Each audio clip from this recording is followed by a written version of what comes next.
So, dear Dharma friends,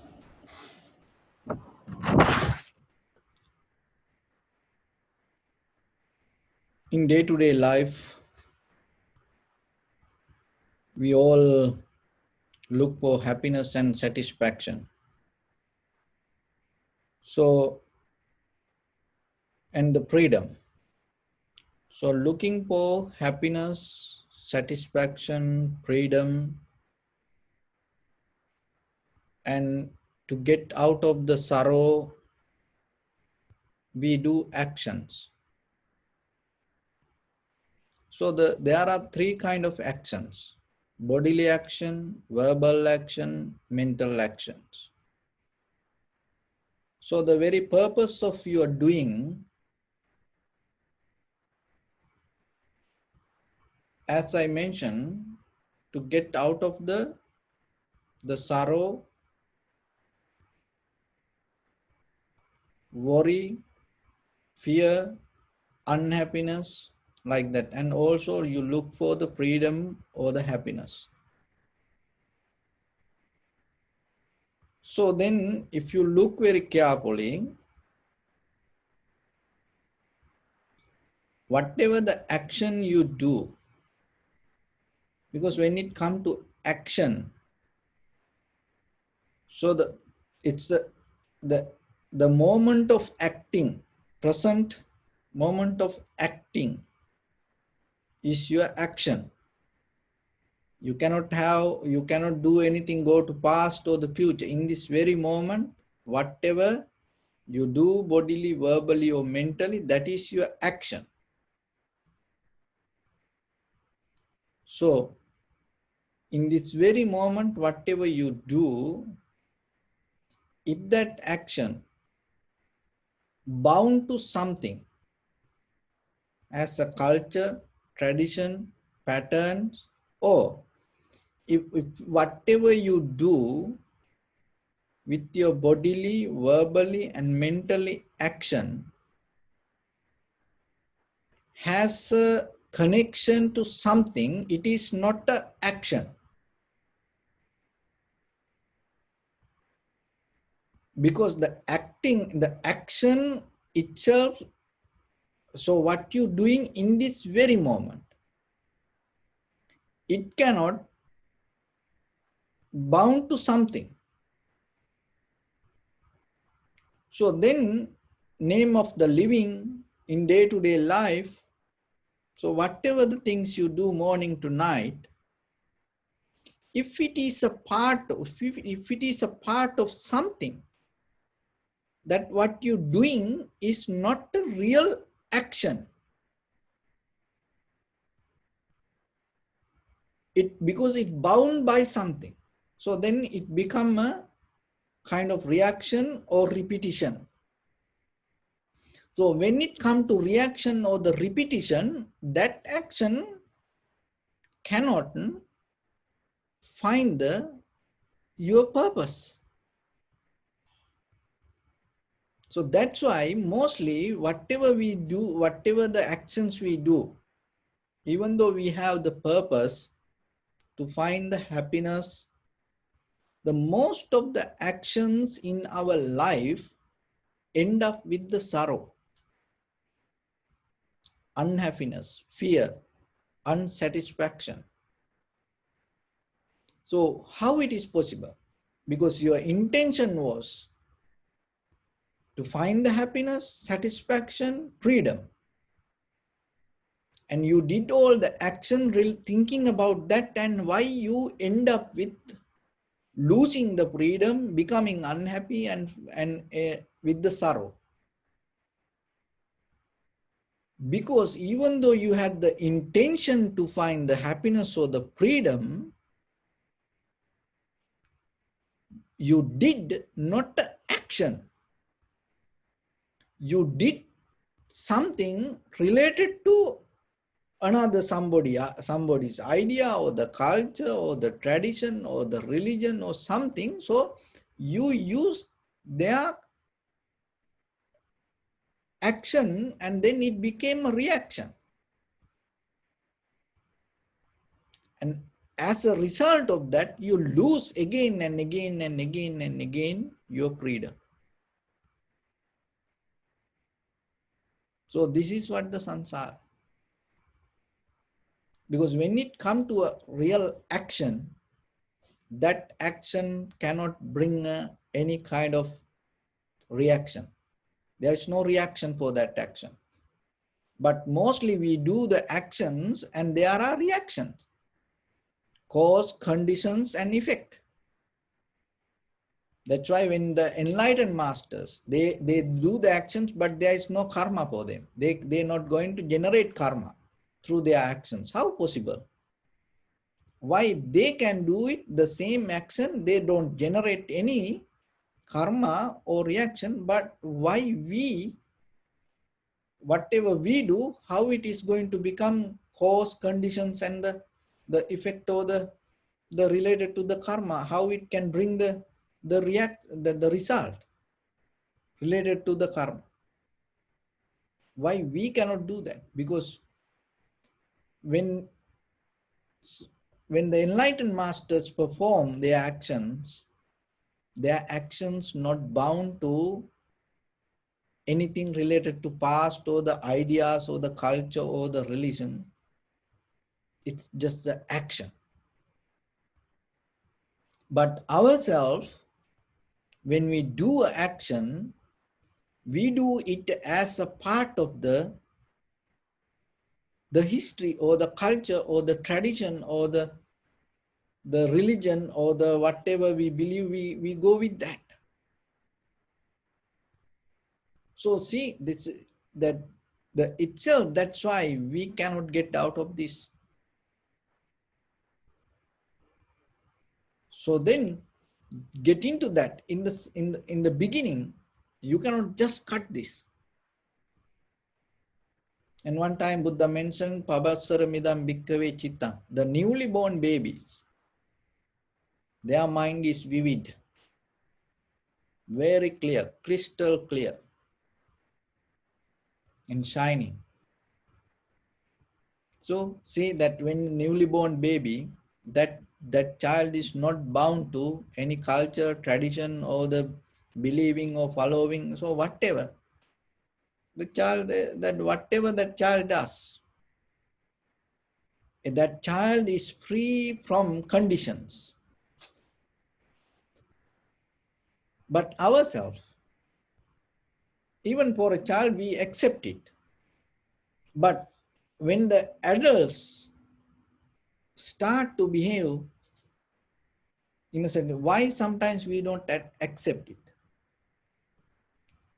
Because we bound by the culture, traditions, or the believings, or the some kind of methods and the patterns. So once your mind bound to that patterns or the believings or the culture, you are not free. So if you are not free, you cannot find the free. Even you like it, you cannot find the freedom. It seems like your hand already dirty, and then like maybe kind of like a ink or something. So whatever you touch, what happening, it come with that. The same thing when your mind is not free, you bound to something. So then even though you like something, and whatever you touch, it's going to get that color.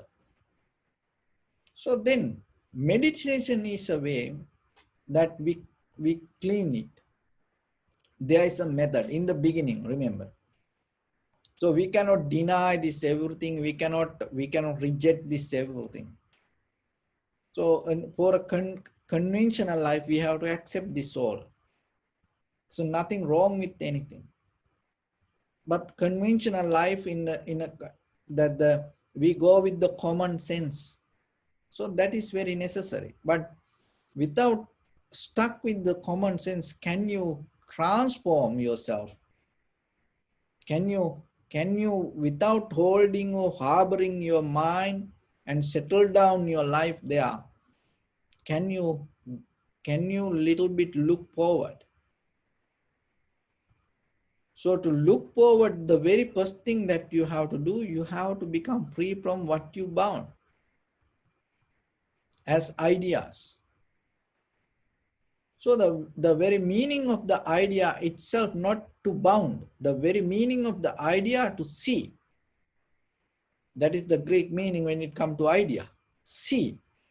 But even that ourselves, we don't have ideas to see. We have ideas to bound. Why this come like this way? Why it happened to us like this way? Because we have no ability to deal with ourselves. That is the core reason. We have no ability to deal with ourselves. That's why we bound to ideas that the history or the past or the tradition, culture. So like that way. Another thing is from the childhood and others push us to do like that way. So even though we look for freedom, we became without freedom. We grow up without freedom. As example, it like this. There are two children in a family, two brothers. So then as parents, sometimes the elder brother is very, good and doing everything and as the way the parents want. And then sometimes the younger brother is not good like the elder one. So then sometimes parents say, behave like your elder brother. Be like your elder brother. So because we not going to accept this, the younger child as separate entity or separate person, we try to modify him to same like the elder one. Why we do that? Because that's how we learn. We always learn to become kind of like a looking somebody and following somebody. And that is where we lose us. That is where you lose your freedom. Because you start to look somebody and you start to go with something. And that is, it's coming generation to generation, generation to generation. And now it is a habitual pattern. It's a habitual pattern is not even within the entire human consciousness is like that. So entire world like that. It is very difficult. So then it is not difficult. You have to be aware to break it down and go out of it. Because the world conditioned by that way and to become nice and like everybody. So when you become like everybody, you're not free in conventional way. So in the beginning, then you have to rescue yourself. You have to have a mission. The meditation is a kind of like that rescue mission. You kind of like finding the freedom from this inner cell or inner these boundaries. So then why that you didn't have the ability to handle yourself? Because you used to follow others. Another thing is, it came by the families, the culture and tradition and that way. Another thing is ourselves, we didn't have any intention to look inside us. We always wandering and looking to outside world. So then what we have to do? And start to look a little bit inside us. Let the world to be same like that way, and just you have power and you have that freedom to look yourself with little bit within you. And the meditation is a way that you start to see. So in that way, the very first thing, you have to develop ability to see things as it is. Because when you see things as it is, the best action that you can do is seeing. And if you can see without bringing the sorrow, without bringing the unhappiness, without bringing kind of like a result. That is the art of seeing.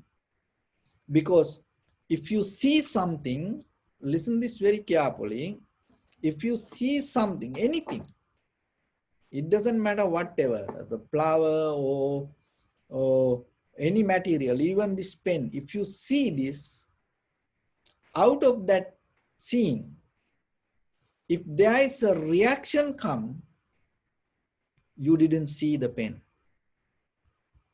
Because your action, that seeing itself, bound to something. So the very nature of the real action, it itself just action, and it not going to bring any kind of reaction. That's the difficult part, because we addicted to gain reaction, result, result, result, result. And mostly if there is no reaction, people don't want to do that. But without doing that way, without come to a point to do perform actions and to not to gain reaction, you cannot end this. So then yourself to start to little bit, at least 5 minutes per day. Can you just be and don't look for any reactions. So whatever the things that you have to do, you just do it without waiting for a reaction. And 5 minutes, even if you can meditate, just to see, that's it. Not to attain to enlightenment, not to attain to calmness, not to look for the tranquility state. You just, that is where you gain the tranquility state. But if you sit to find the tranquility state, you're not going to, your mind going to be kind of like a roller coaster. So that is the key point you have to understand. And so little bit, if you able to settle down, and in that very moment, you come to a point to see things as it is. And you're not going to go against, or you're not going to go towards that. It doesn't matter whatever it is. Just try 5 minutes.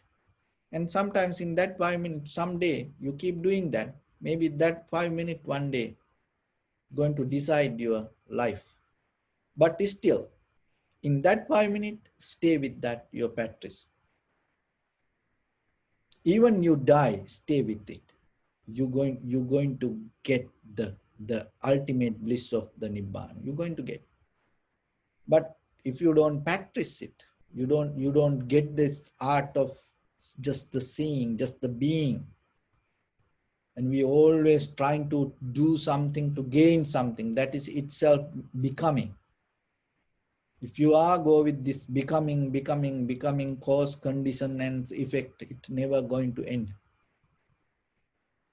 Sometimes we do things and we don't see that how ignorance that it in deeper inside is.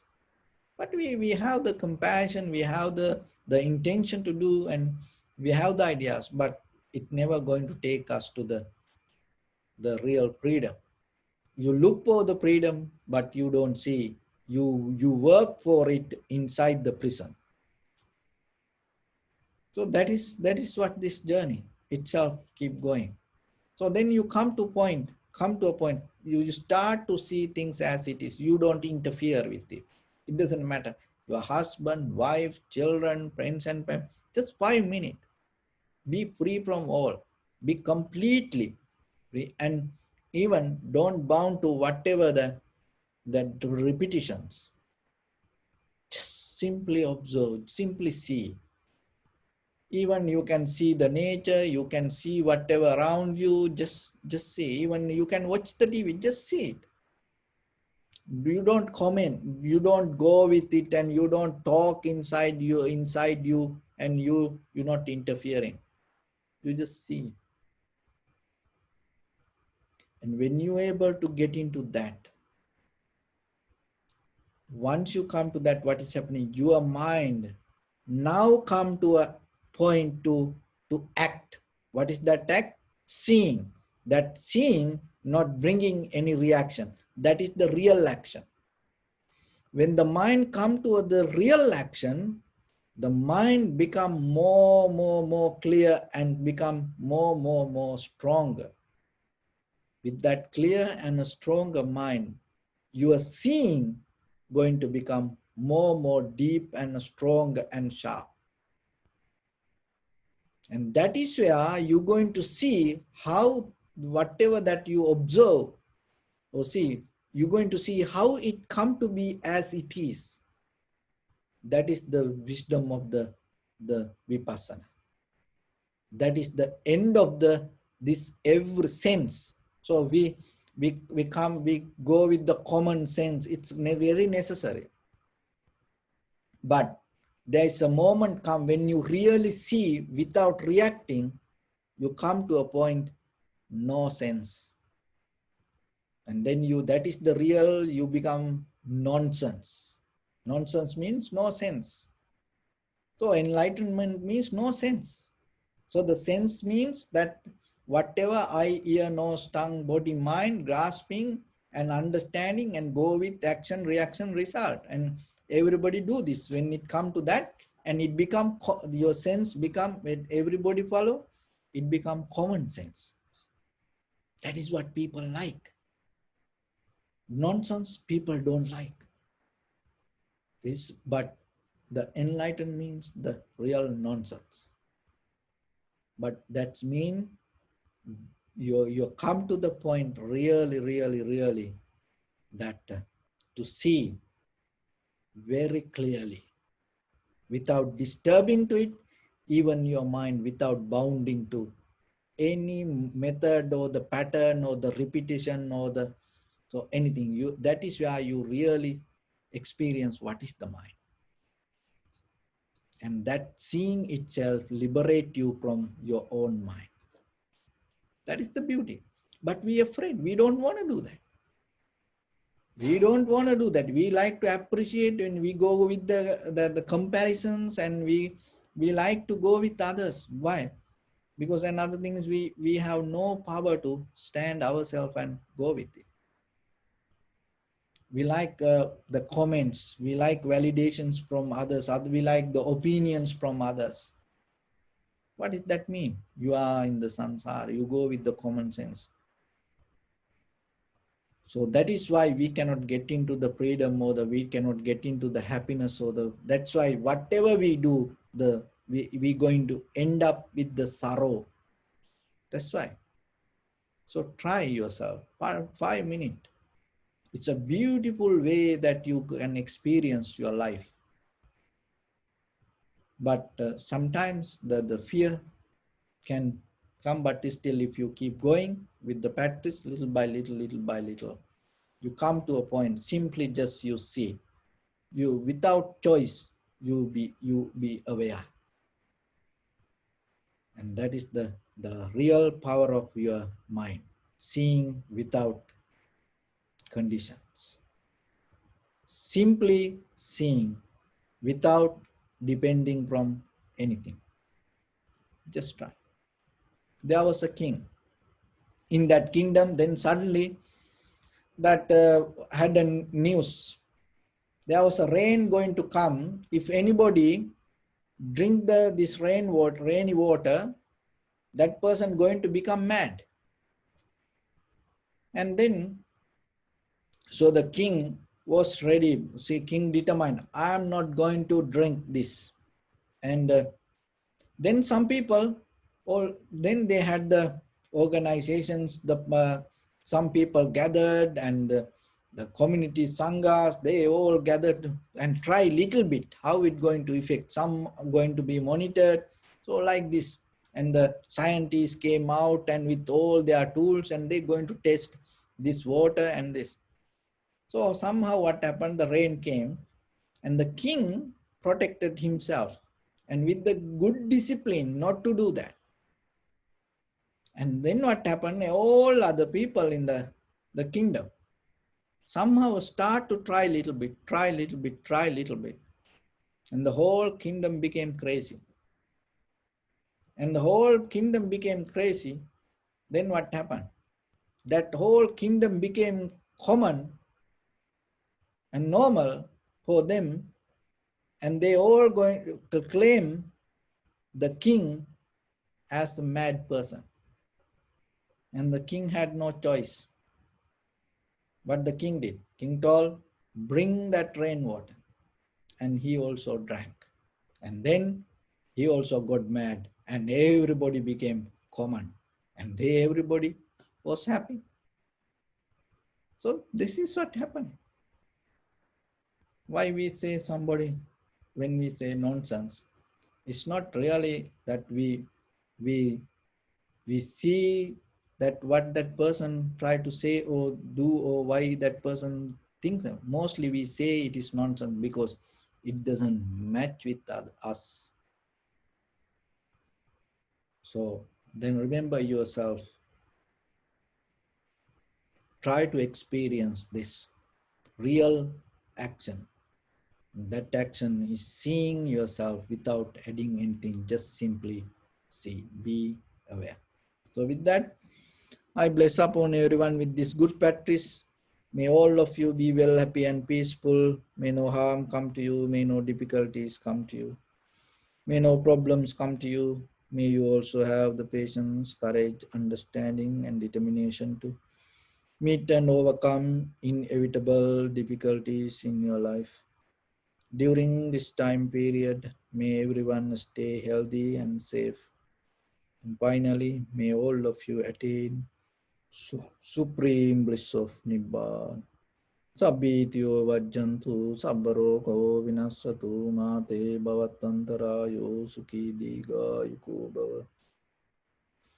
Ittavata chammi sampadam punya sampadam sabbe deva anumodantu sabba sampatti siddhya sabbe bhuta anumodantu sabba sampatti siddhya sabbe satta anumodantu sabba sampatti siddhya idam me punya kammang asavakkaya vahang hotu sabba dukkha pamunchutu.